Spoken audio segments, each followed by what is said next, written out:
Seguro que alguna vez en alguna película o en la vida real se ha visto esa línea que sube y baja en un monitor de hospital. Es un electrocardiograma, un ECG.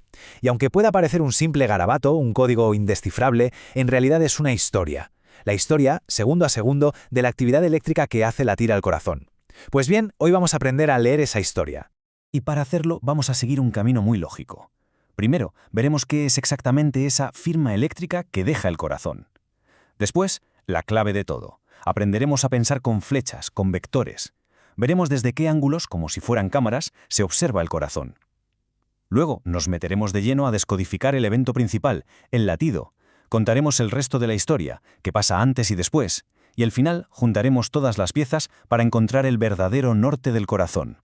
Aquí lo tenemos. Este es nuestro misterio, un evento súper complejo que ocurre en 3 dimensiones, un impulso eléctrico que recorre todo el músculo cardíaco y que de alguna manera se convierte en estas líneas tan simples sobre un papel. Pero a ver, ¿cómo es posible? Esa es la gran pregunta que vamos a responder. ¿Cómo se captura esa realidad tan compleja de la despolarización del corazón en un gráfico que parece, a simple vista, tan sencillo? La respuesta, como veremos, es una genialidad.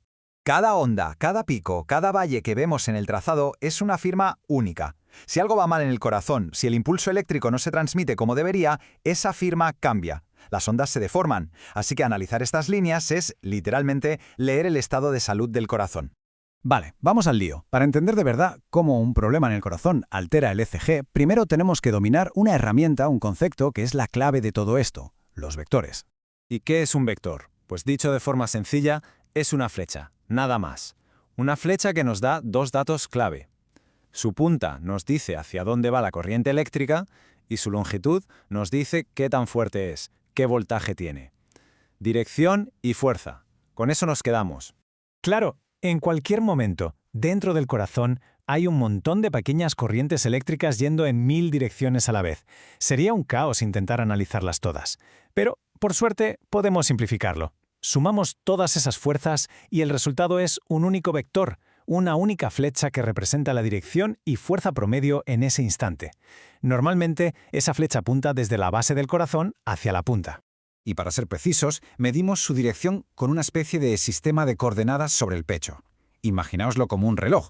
0 grados es horizontal, a la izquierda de la persona. Si la flecha apunta hacia los pies, serían más 90 grados. Si apuntara totalmente a la derecha, serían 180. Esto es genial, porque nos permite describir la dirección de toda la electricidad del corazón con un simple número. Venga, ahora que ya tenemos nuestra flecha, la pregunta es, ¿cómo la vemos desde fuera del cuerpo? ¿Cómo la fotografiamos? Y aquí viene la mejor analogía para entender esto. Pensad en cada derivación del ECG, cada uno de esos electrodos, como si fuera una cámara distinta. Cada una está colocada en un ángulo fijo para mirar al corazón. La derivación I, por ejemplo, mira desde el ángulo 0 grados. La 2 desde más 60. La 3 desde más 120. Y así, entre todas, tenemos una vista completa de 360 grados. Y esto es importantísimo. Ninguna de estas cámaras ve el vector completo en 3 dimensiones. Lo que registra es su proyección. Es como la sombra que proyecta esa flecha sobre el eje de la cámara. Si el vector apunta casi de frente a la cámara, su sombra será muy larga y el voltaje que registraremos será muy alto. Pero si el vector pasa de lado casi perpendicular, su sombra será diminuta y el voltaje muy bajo. Y ahora llega el momento de la verdad. Vamos a ver cómo todo esto, los vectores, las cámaras, las sombras, se junta en una rapidísima secuencia para dibujar esa forma que todo el mundo reconoce al instante, el complejo QRS. Empezamos. Cronómetro en marcha. Apenas una centésima de segundo después del inicio, lo primero que se activa es el tabique que separa los ventrículos.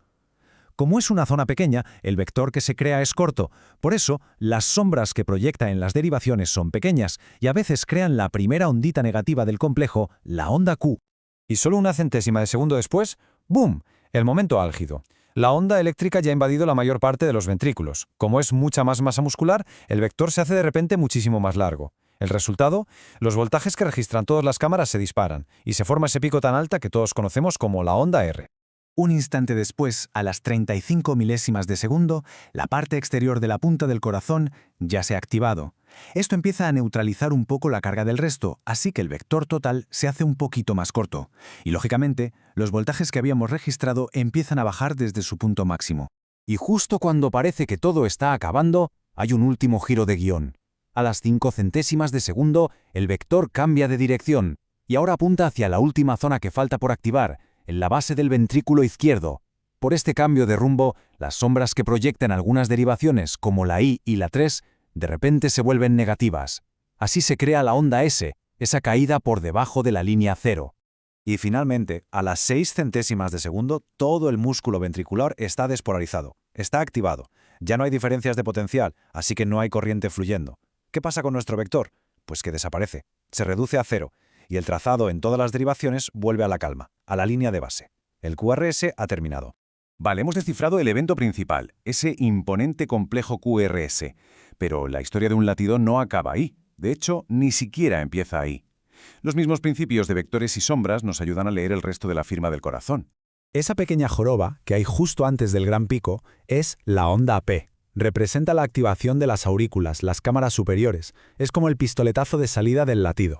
Y luego, después del QRS, viene la onda T.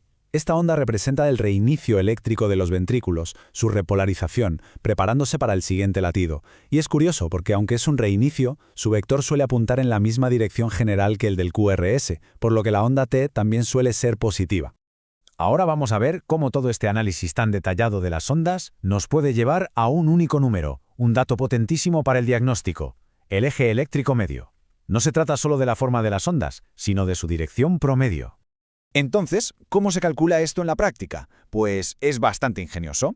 Se mira el voltaje total del complejo QRS en dos derivaciones distintas, por ejemplo, en la I y en la 3. Se dibujan esos voltajes sobre sus ejes correspondientes y, trazando unas líneas perpendiculares, el punto donde se cruzan nos da la punta del vector promedio del QRS. ¿Y cuál es el resultado de este cálculo en un corazón sano que funciona perfectamente?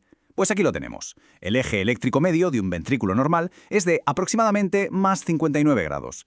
Esta es la dirección principal, el rumbo que toma la electricidad en un corazón sano. Un dato fundamental. Y con esto llegamos a la pregunta final, que en realidad es la clave de todo este análisis. Si esos más 59 grados son el norte del corazón, la dirección correcta, ¿qué significa cuando esa brújula interna empieza a desviarse? ¿Qué nos está intentando decir el corazón cuando de repente su eje eléctrico apunta hacia otro lado? Esa desviación, precisamente, es el comienzo de un diagnóstico. Es el poder del análisis vectorial.